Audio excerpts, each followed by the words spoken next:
मैं नेहा जोशी, आप देख रहे हैं द फैक्ट इंडिया। देश की राजधानी दिल्ली में गुरुवार रात 11 बजे बीजेपी केंद्रीय चुनाव समिति की बैठक शुरू हुई, जो देर रात तक चली। इस बैठक में प्रधानमंत्री नरेंद्र मोदी, केंद्रीय गृह मंत्री अमित शाह, बीजेपी के राष्ट्रीय अध्यक्ष जेपी नड्डा समेत कई राज्यों के मुख्यमंत्री और प्रदेशाध्यक्ष शामिल हुए, जिसमें लोकसभा चुनाव के लिए उम्मीदवारों के नाम पर मंथन किया गया और फाइनल नाम तय किए गए।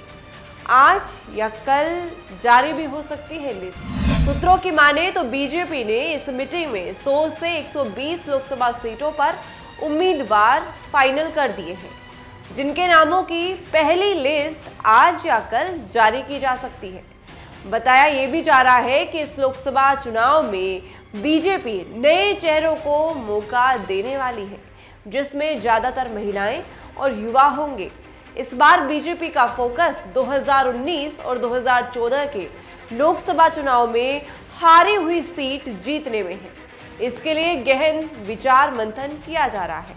इस रणनीति पर आगे बढ़ते हुए बीजेपी लोकसभा चुनाव में अपने उम्मीदवार उतारने वाली है। पीएम आवास पर नड्डा शाह के साथ मीटिंग भी हुई है। गुरुवार को देर रात तक ये बैठक चली है। शाम 6 बजे से शुरू होनी थी, लेकिन उससे पहले जेपी नड्डा और अमित शाह की प्रधानमंत्री आवास पर नरेंद्र मोदी के साथ मैराथन बैठक हुई, जो करीब 3 घंटे के बाद ही रात 11 बजे से केंद्रीय चुनाव समिति की बैठक शुरू हुई।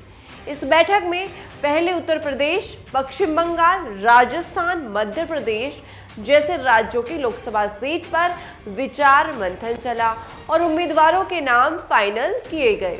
उम्मीद की जा रही है कि बीजेपी जल्द ही लोकसभा चुनाव के लिए अपने उम्मीदवारों की पहली लिस्ट जारी कर सकती है। पहली लिस्ट में मोदी शाह का नाम संभव भारतीय जनता पार्टी चुनाव से पहले कोई कसर नहीं छोड़ना चाहती है।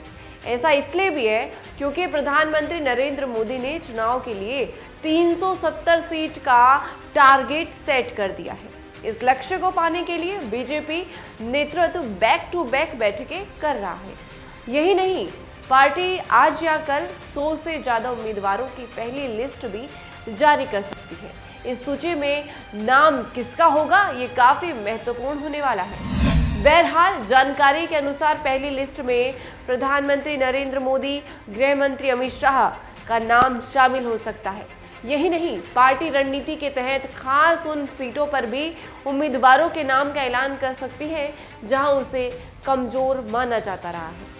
राजस्थान की 25 सीटें 2 कैटेगरी में बटी हैं। बताते चले कि बीजेपी विधानसभा चुनाव की तरह पार्टी ने राजस्थान की लोकसभा सीटों को ए और बी कैटेगरी में बांटा है। ए कैटेगरी में ऐसी सीटें शामिल हैं जो सुरक्षित और जिताऊ मानी जाती हैं, जिसमें कोटा बूंदी, झालावाड़, बारां, जोधपुर, जालोर, पाली, बीकानेर, जयपुर शहर, जयपुर ग्रामीण, भीलवाड़ा, चित्तौड़गढ़, अजमेर, उदयपुर, डूंगरपुर, बांसवाड़ा, श्रीगंगानगर, हनुमानगढ़, सीकर, झुंझुनू, चूरू और राजसमंद सीटें आती हैं। जबकि बी कैटेगरी में दौसा, भरतपुर, करौली, धौलपुर, टोंक, सवाई माधोपुर, बाड़मेर, नागौर और अलवर लोकसभा सीटों को शामिल किया है। यानी कि कुल मिलाकर कह सकते हैं कि पूर्वी राजस्थान की असुरक्षित सीटें हैं, जहां पर बीजेपी को ज्यादा फोकस करना पड़ेगा। राजस्थान की 15 सीटों पर चेहरे बदलने की कवायद भी है। 2019 के लोकसभा चुनाव में बीजेपी ने नागौर सीट को आरएलपी के हनुमान बेनीवाल से गठबंधन करके जीता था। इस बार गठबंधन न होने के कारण बीजेपी सभी 25 सीटों पर अपने उम्मीदवार खड़े करेगी। इसके लिए नागौर समेत करीब 15 सीटों पर चेहरे बदलने की कवायद चल रही है। इनमें से 6 सीटें वो हैं जिनमें लोकसभा सांसदों को बीजेपी ने विधानसभा चुनाव लड़ाया था। अब देखना ये होगा कि आज या कल में बीजेपी की पहली लिस्ट लोकसभा चुनाव के लिए जारी की जा सकती है। किस किस का नाम किस लोकसभा सीट के लिए होगा, ये देखना बड़ा ही दिलचस्प होगा।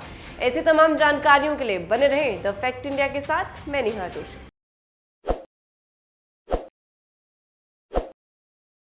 ताज़ा खबरों के लिए विजिट करें द फैक्ट इंडिया की वेबसाइट और डाउनलोड करें द फैक्ट इंडिया ऐप।